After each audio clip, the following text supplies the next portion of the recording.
Hello friends, welcome to my channel green house. और आज का हमारा पौधा है मोगरा का पौधा। सही समय पर पौधे के ऊपर सही काम करना बहुत ज़रूरी है। ना तो समय से पहले आप इसके ऊपर कोई काम करो और ना ही समय निकल जाने के बाद आपको कोई काम करना है।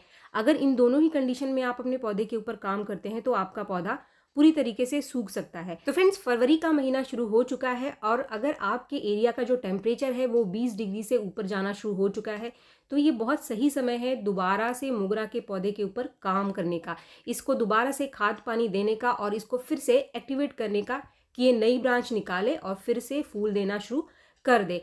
तो अगर मार्च आने तक आपको अपने मोगरा के पौधे के ऊपर बहुत सारी ग्रोथ चाहिए, बहुत सारे फूल चाहिए, तो अभी फरवरी का जो समय है वो सबसे बढ़िया टाइम है इसके ऊपर कुछ काम करने का। अगर ये समय निकल गया तो फिर आप इसके ऊपर अगर मार्च में काम करेंगे तो ये बहुत लेट फ्लावरिंग करेगा। तो सबसे पहला पॉइंट, अगर आपके पास पुराना कुछ इस तरीके का पौधा है जिसकी कंडीशन इस तरीके की है और आपने इसको कहीं ऐसी जगह पे रखा था जहाँ पर धूप नहीं आ रही थी, तो सबसे पहला काम जो आपको करना है वो ये है कि मोगरा को अभी आप पूरे दिन की धूप में रखना शुरू कर दीजिए। पौधे को धूप में रखने से इसके अंदर अगर कोई कीड़ा या फिर फंगस लग गया होगा, क्योंकि जो पौधा डॉर्मेंट स्टेज में होता है तो उसकी जो जड़ें हैं वो काम करना बंद कर देती हैं। इस समय कीड़े और फंगस भी मिट्टी में आकर के लग जाते हैं। तेज धूप में रखने से इसके अंदर लगे हुए कीड़े और फंगस अपने आप से ठीक हो जाएंगे। दूसरा, पौधा अब अपने पत्तों में खाना बनाना शुरू कर देगा। धूप मिलने से क्लोरोफिल बनाना शुरू करेगा तो तेजी से नई ब्रांच को निकालेगा। दूसरा पॉइंट, अगर आपके पास कोई ऐसे पौधे हैं जो काफ़ी छोटे थे, जैसे कि आप मेरे ये पौधे देख रहे हैं, इसको मैंने पिछले सीजन में कटिंग से ग्रो किया था, तो इन पौधों को रिपोर्ट करने का भी ये सबसे सही समय है, फरवरी का महीना। आप छोटे पौधे को बड़े गमले में रिपोर्ट कर सकते हैं, तेजी से पौधा ब्रांच निकालना शुरू कर देगा। या फिर आपके पास कोई ऐसा पौधा है जो आपने पिछले सीजन में खरीदा था, जो काफ़ी छोटा है पौधा आपका, उस पौधे की भी आप रिपोर्टिंग कर दें। आप उसके ऊपर कोई भी ना तो बहुत ज़्यादा रूट प्रूनिंग करें और ना ही आप इसकी स्टेम को काटें, यानी छोटे पौधे की किसी भी तरीके की आप कोई भी प्रूनिंग ना करें। इसके बाद हम हमारा जो पुराना पौधा है जिसको मैंने स्टार्टिंग में आपको दिखाया था, इसी के ऊपर मैं वापस आ जाती हूँ, क्योंकि ये काफ़ी बड़ा पौधा है और ये 2 साल पुराना पौधा था मेरा। तो अब इसके ऊपर क्या काम करना है, अगर आपके पास ऐसे ही पौधे हैं, पुराने पौधे हैं और रूट की ग्रोथ काफ़ी ज़्यादा है ऐसे पौधों की, लेकिन आपके पास समय की कमी है, आप इसकी रूट प्रूनिंग नहीं कर सकते हैं, क्योंकि हर कोई अपने पौधे को पूरा का पूरा बाहर निकाल करके हर साल गमले को बदल नहीं सकता है, ना तो मिट्टी को चेंज कर सकता है। तो ऐसे में आपको क्या करना है, रूट प्रूनिंग के ऊपर एक अलग वीडियो में आगे आपके साथ शेयर करूंगी, लेकिन अगर आपको रूट प्रूनिंग नहीं करनी है तो फिर अपने इस पौधे को दोबारा से नया कैसे बनाना है। सबसे पहले तो मिट्टी को आप इसको सूखने दीजिए। मिट्टी में जितने भी आपके पौधे में घास वगैरह उगाई है, पत्ते गिर चुके हैं, तो आप इनकी अच्छे से सफाई करें।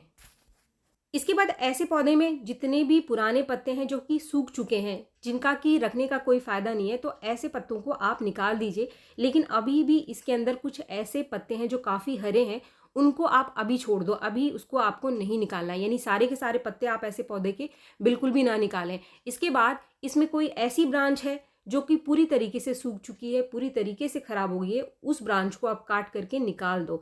लेकिन कोई भी हरी ब्रांच आपको इसके ऊपर अभी नहीं काटना है। किसी भी तरीके की आप इस पौधे की स्टेम प्रूनिंग ना करें, क्योंकि इसकी मिट्टी में हमको काम करना है। अगर आप अपने किसी भी पौधे की जड़ को भी काटते हैं और स्टेम को भी आपको काटना है, तो दोनों काम आप साथ में बिल्कुल भी ना करें। दोनों ही कामों के बीच कम से कम 1 हफ्ते का अंतर आप ज़रूर रखें। अगर आप दोनों ही काम एक साथ कर देंगे, ऊपर से इसकी ब्रांच को काट देंगे, जड़ें भी आप नीचे से काट देंगे, तो पौधा शॉक में चला जाएगा और आपका पौधा सूख भी सकता है। तो ये गलती आप बिल्कुल भी ना करें कि सारा काम एक साथ ही अपने पौधे के ऊपर कर दें। अब अगर हमें हमारे पौधे की रूट प्रूनिंग नहीं करनी है, लेकिन फिर भी जड़ें काफ़ी ज़्यादा ग्रोथ कर गई हैं इसकी, जैसा कि आप देख रहे हैं, तो आप ऐसे पौधे की मिट्टी की अच्छे से गुड़ाई करेंगे। मिट्टी को पहले अच्छे से सूखने ज़रूर देंगे आप, तभी आप आसानी से इसके ऊपर काम कर पाएंगे। अच्छे से गुड़ाई करने के बाद जितनी भी इसकी जो जड़ें हैं ऊपर से आपको दिखाई दे रही हैं, इन सभी को आप ऊपर से ही काट करके निकाल दीजिए, यानी कि पूरे पौधे को बाहर निकालने की ज़रूरत नहीं है। बस ऊपर ऊपर से इसकी जो रूट है जो कि बहुत ज़्यादा दिख रही है, उसी को आपको निकालना है। ऐसा करने से आप देखेंगे कि ऊपर से काफ़ी सारी जो जगह है गमले में वो खाली हो जाएगी, सिर्फ मिट्टी मिट्टी ऊपर से आपको दिखाई देगी। जैसा कि आप ये देख रहे हैं, मैंने ये काम अपने पौधे के अंदर कर लिया है और काफ़ी सारी जो जड़ें हैं ऊपर से मैंने हटा दिया है। अब समय है रूट ट्रीटमेंट का, यानी कोई भी ऐसा पौधा जब काफ़ी लंबे समय तक डोरमेंट में रहता है तो एकदम से हमें खाद पानी देने से पहले इसका रूट ट्रीटमेंट करना चाहिए। रूट ट्रीटमेंट यानी इसके अंदर लगे हुए कीड़े फंगस को ख़त्म करना है और इसकी जड़ों को एक्टिवेट भी करना है ग्रोथ के लिए। तो सबसे पहला जो तरीका है, सबसे बढ़िया तरीका है, वो है आप 1 लीटर पानी ले लो। 1 लीटर पानी में लगभग 1 चम्मच आप हल्दी पाउडर को घोल करके इस पौधे को, जिसका आपने अभी रूट निकाला है ऊपर से, इसके अंदर आपको डालना है। हल्दी पाउडर का ये जो पानी है, इसको देने से पौधे को 2 फायदे मिलेंगे। पहला तो कीड़ा और फंगस खत्म होगा और दूसरा जो भी इसके अंदर रूट डैमेज हुई है तो ये एक हीलिंग प्रॉपर्टी का भी काम करेगा। जो जड़ें डैमेज हुई हैं उनको भी ठीक करेगा। अब आपको तब तक कोई पानी नहीं देना है अपने पौधे को जब तक कि ये पानी, यानी जो हल्दी वाला पानी हमने दिया है, अच्छे से सूख ना जाए। इसके सूखने के साथ साथ ही फंगस और कीड़े अपने आप ही खत्म हो जाएंगे। तो ये रूट ट्रीटमेंट पौधे को एक्टिवेट करने के लिए बहुत ज़रूरी है। इसके बाद जो दूसरा स्टेप है, इस पौधे को आप पूरे दिन की धूप में रखेंगे और कुछ दिन बाद आप इस पौधे की थोड़ी थोड़ी स्टेम प्रूनिंग भी कर सकते हैं, यानी इसके टिप को भी आप थोड़ा थोड़ा ऊपर से काट दीजिए। कम से कम हफ्ते 10 दिन बाद ही आपको इस पौधे की स्टेम प्रूनिंग करनी है।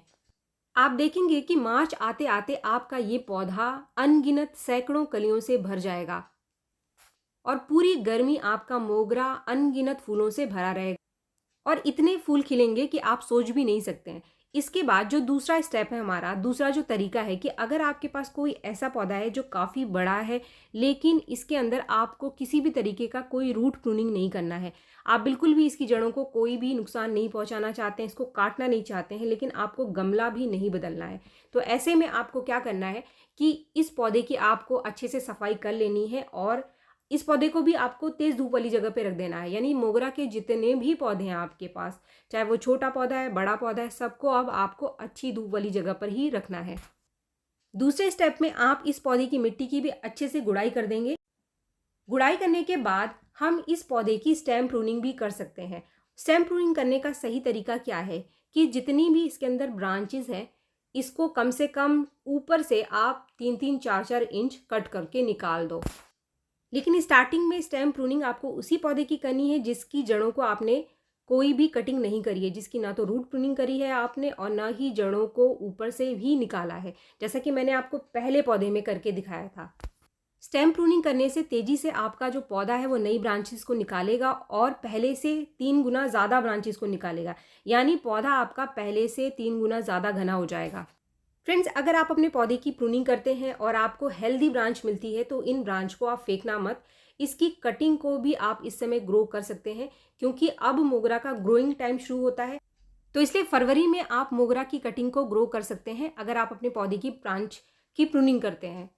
6-7 इंच की जितनी भी कटिंग आपको मिले वो सबकी सब आप लगा दो। इसमें क्या करना है, आपको सिर्फ पत्तियां जो नीचे की हैं उनको हटा दो और ऊपर की 2-4 पत्तों को आप छोड़ देना।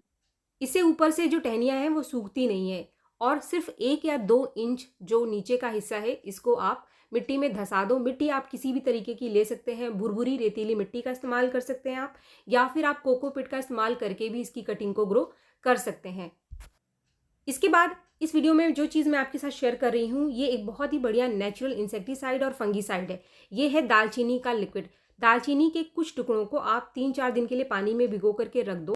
भिगोने के बाद ये जो लिक्विड तैयार होगा इसका कम से कम आधा चम्मच नाप करके आप लगभग आधा लीटर या फिर 1 लीटर पानी में भिगो करके आप अपने पौधे की मिट्टी को स्टार्टिंग में दे सकते हैं। ये भी रूट ट्रीटमेंट करने का ये एक बहुत ही बढ़िया तरीका है क्योंकि ये एक इंसेक्टिसाइड है नेचुरल, तो फंगस और इंसेक्ट्स दोनों को ये बहुत आसानी से ख़त्म करता है। इसके साथ ही ये गर्म होता है तो जो जड़ें सो चुकी थी वो तेज़ी से एक्टिवेट होती हैं नई जड़ों को बनाने के लिए।